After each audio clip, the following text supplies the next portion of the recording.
ಚಿಂದಿ ಉಡಾಯಿಸೋ ಖಾರ ಬಣ್ಣ ರುಚಿಯನ್ನು ನೀಡುತ್ತದೆ. ಮೆಣಸಿನ ಪುಡಿ ಚಿಂದಿ ಉಡಾಯಿಸೋ ಖಾರ ಬಣ್ಣ ರುಚಿ.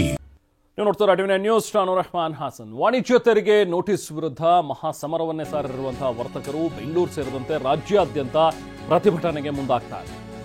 ಇವತ್ತಿನಿಂದ 3 ದಿನ ಅಂಗಡಿಯಲ್ಲಿ ತಕ್ಕ ಮಟ್ಟಿಗೆ ವ್ಯಾಪಾರ ವಹಿವಾಟು, ಅಂದ್ರೆ ಎಲ್ಲವನ್ನೂ ಅಲ್ಲ, ಬಂದ್ ಮಾಡಿಲ್ಲ. ಇವತ್ತು ಬರೀ ಹಾಲು, ಈ ಮೊಸರು, ಟೀ, ಕಾಫಿ, ಅದನ್ನು ಮಾತ್ರ, ಹಾಲಿನ ಪ್ರಾಡಕ್ಟ್ಸ್ಗಳು ಇದನ್ನ ಮಾರೋದಿಲ್ಲ ಅಂತ ಹೇಳಿದ್ದಾರೆ. ಇವತ್ತು ಇನ್ನೇನಿದ್ರು ಕೂಡ ಕಾಫಿ, ಟೀ, ಮಜ್ಜಿಗೆ ಎಲ್ಲ ಸಿಗಲ್ಲ, ಹಾಲಿಂದ ಮಾಡೋದು.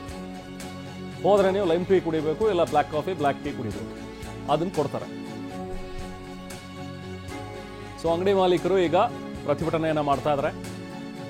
ನಾಳೆ ಸಿಗರೇಟು ಇರಲ್ಲ, ಗುಟ್ಕಾನೂ ಇರಲ್ಲ, ತಂಬಾಕು ಉತ್ಪನ್ನಗಳನ್ನು ಕೂಡ ನಾಳೆ ಮಾರಾಟ ಮಾಡಲ್ಲ ಅಂತ ಹೇಳಿ ಈಗಾಗಲೇ ಘೋಷಣೆ ಮಾಡಿದ್ದಾರೆ.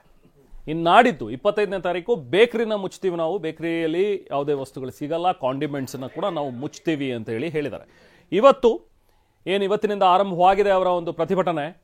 ಅದಕ್ಕೆ ಅಂಗಡಿಗಳಿಗೆ ಹೋಗಿ ನೀವು ಕೂಡ ಸಹಕರಿಸಿ ಅಂತ ಹೇಳಿ ಒಂದಷ್ಟು ಜನ ಈಗ ಪ್ರತಿಭಟನೆ ಮಾಡ್ತಾ ಇರುವಂಥದ್ದನ್ನು ನೋಡ್ತಾ ಇದ್ದೀವಿ. ಸ್ಥಳದಲ್ಲಿ ನಾವು ಪ್ರತಿನಿಧಿ ಕಿರಣ್ ಸೂರ್ಯ ಇದ್ದಾರೆ, ಮತ್ತಷ್ಟು ಡೀಟೇಲ್ಸ್ ಪಡೆಯೋಣ. ಕಿರಣ್, ಇವತ್ತು ನಡೀತಾ ಇರುವಂತಹ ಒಂದು ಪ್ರತಿಭಟನೆ ಯಾವ ಸ್ವರೂಪದಲ್ಲಿದೆ? ನಿಮ್ಮ ಜೊತೆಗಿರುವಂಥವ್ರು ಈಗಾಗಲೇ ಕಪ್ಪು ಪಟ್ಟಿಯನ್ನು ಧರಿಸಿ ಪ್ರತಿಭಟನೆಯನ್ನು ಮಾಡ್ತಾ ಇದ್ದಾರೆ. ಕೆಲವೊಂದು ಜನ ನಾವು ನೋಡಿದ್ವಿ, ಕಾಫಿ ಟೀ ಸಿಗಲ್ಲ ಅನ್ನುವಂಥದ್ದನ್ನ ಲೆಮನ್ ಟೀ ಕುಡಿಯುವ ಮೂಲಕ ಅವರು ಈ ರೀತಿಯಾಗಿ ಪ್ರತಿಭಟನೆಯನ್ನು ಕೂಡ ಅವರು ವ್ಯಕ್ತಪಡಿಸಿರುವಂಥದ್ದು. ಏನು ಹೇಳ್ತಾರೆ ನಿಮ್ಮ ಜೊತೆ ಇರುವಂಥವ್ರು? ಈ 3 ದಿನ ಅಷ್ಟೇ ಸೀಮಿತವಾಗದ ಮತ್ತೆ ಮುಂದುವರಿಸ್ತಾರೆ ಇವ್ರ ಹೋರಾಟ? ಹೇಗಿರುತ್ತಂತೆ ಇವರ ಹೋರಾಟದ ರೂಪರೇಷೆ?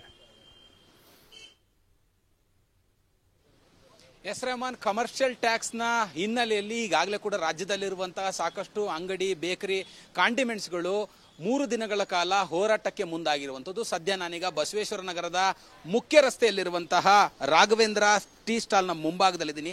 ಈ ಅಂಗಡಿ ಮಾಲೀಕರು ಈಗಾಗಲೇ ಇಂದಿನಿಂದಲೇ ಮುಷ್ಕರಕ್ಕೆ ಮುಂದಾಗಿರುವಂಥದ್ದು. ಅಂದ್ರೆ ಹೋರಾಟ 3ನೇ ದಿನಕ್ಕೆ ಏನು ಕಾಲಿಡುತ್ತೆ ಅವತ್ತು ನಾವು ಮುಷ್ಕರ ಕರೆ ಕೊಡ್ತೀವಿ ಅನ್ನುವಂಥ ಒಂದು ಮಾತುಗಳನ್ನ ಈಗಾಗಲೇ ಆಯೋಜಕರು, ಸಂಘಟಕರು, ಪ್ರತಿಭಟನಾಕಾರರು ಹೇಳಿದ್ರು. ಆದರೆ ಬಸವೇಶ್ವರ ನಗರದಲ್ಲಿರುವಂತಹ ಈ ಒಂದು ಟೀ ಕ್ಯಾಂಟೀನ್ನ ಮಾಲೀಕರು ಇಂದಿನಿಂದಲೇ ತಮ್ಮ ಆಕ್ರೋಶ ಮತ್ತೆ ಹೋರಾಟಕ್ಕೆ ಮುಂದಾಗಿರೋದು ನಾನು ಕೂಡ ದೃಶ್ಯದಲ್ಲಿ ತೋರಿಸ್ತಾ ಇದ್ದೀನಿ. ಅಂಗಡಿಯ ಹೊರಭಾಗದಲ್ಲಿ ಈ ಒಂದು ಕಾರ್ಮಿಕ ಸಂಘಟನೆಯ ಒಂದು ಪಾಂಪ್ಲೆಟ್ ಏನಿದೆ ಅದನ್ನು ಅಂಟಿಸಿ ಹಾಲು ಮಾರಾಟ ಬಂದ್ ಅನ್ನೋಂಥದ್ದು. ಮತ್ತೆ ಅಂಗಡಿಗೆ ಈಗಾಗಲೇ ಬೀಗವನ್ನು ಕೂಡ ಹಾಕಲಾಗಿದೆ. ಬೆಳಗ್ಗೆಯಿಂದ ನಾವು ಯಾವುದೇ ತರವಾದಂತಹ ಹಾಲು, ಟೀ, ಕಾಫಿ, ಸಿಗರೇಟು ಯಾವುದನ್ನು ಮಾರಾಟ ಮಾಡ್ಲಿಕ್ಕೆ ಮುಂದಾಗ್ತಿಲ್ಲ. ಅಂದ್ರೆ ರೆಹಮಾನ್, ಇವತ್ತಿನಿಂದ 3 ದಿನಗಳ ಕಾಲ ಹೋರಾಟಕ್ಕೆ ಮುಂದಾಗಿದ್ರು.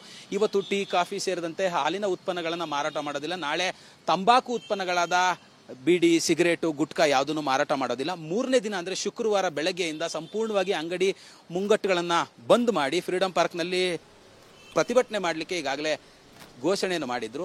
ಈ ನಿಟ್ಟಿನಲ್ಲಿ ಇವತ್ತಿನಿಂದಲೇ ಕೆಲವೊಬ್ಬರು ಕಿರಣ್, ಮತ್ತೆ ಮಾತಾಡ್ತೀನಿ ನಾನು ನಿಮ್ಮ ಜೊತೆಗೆ.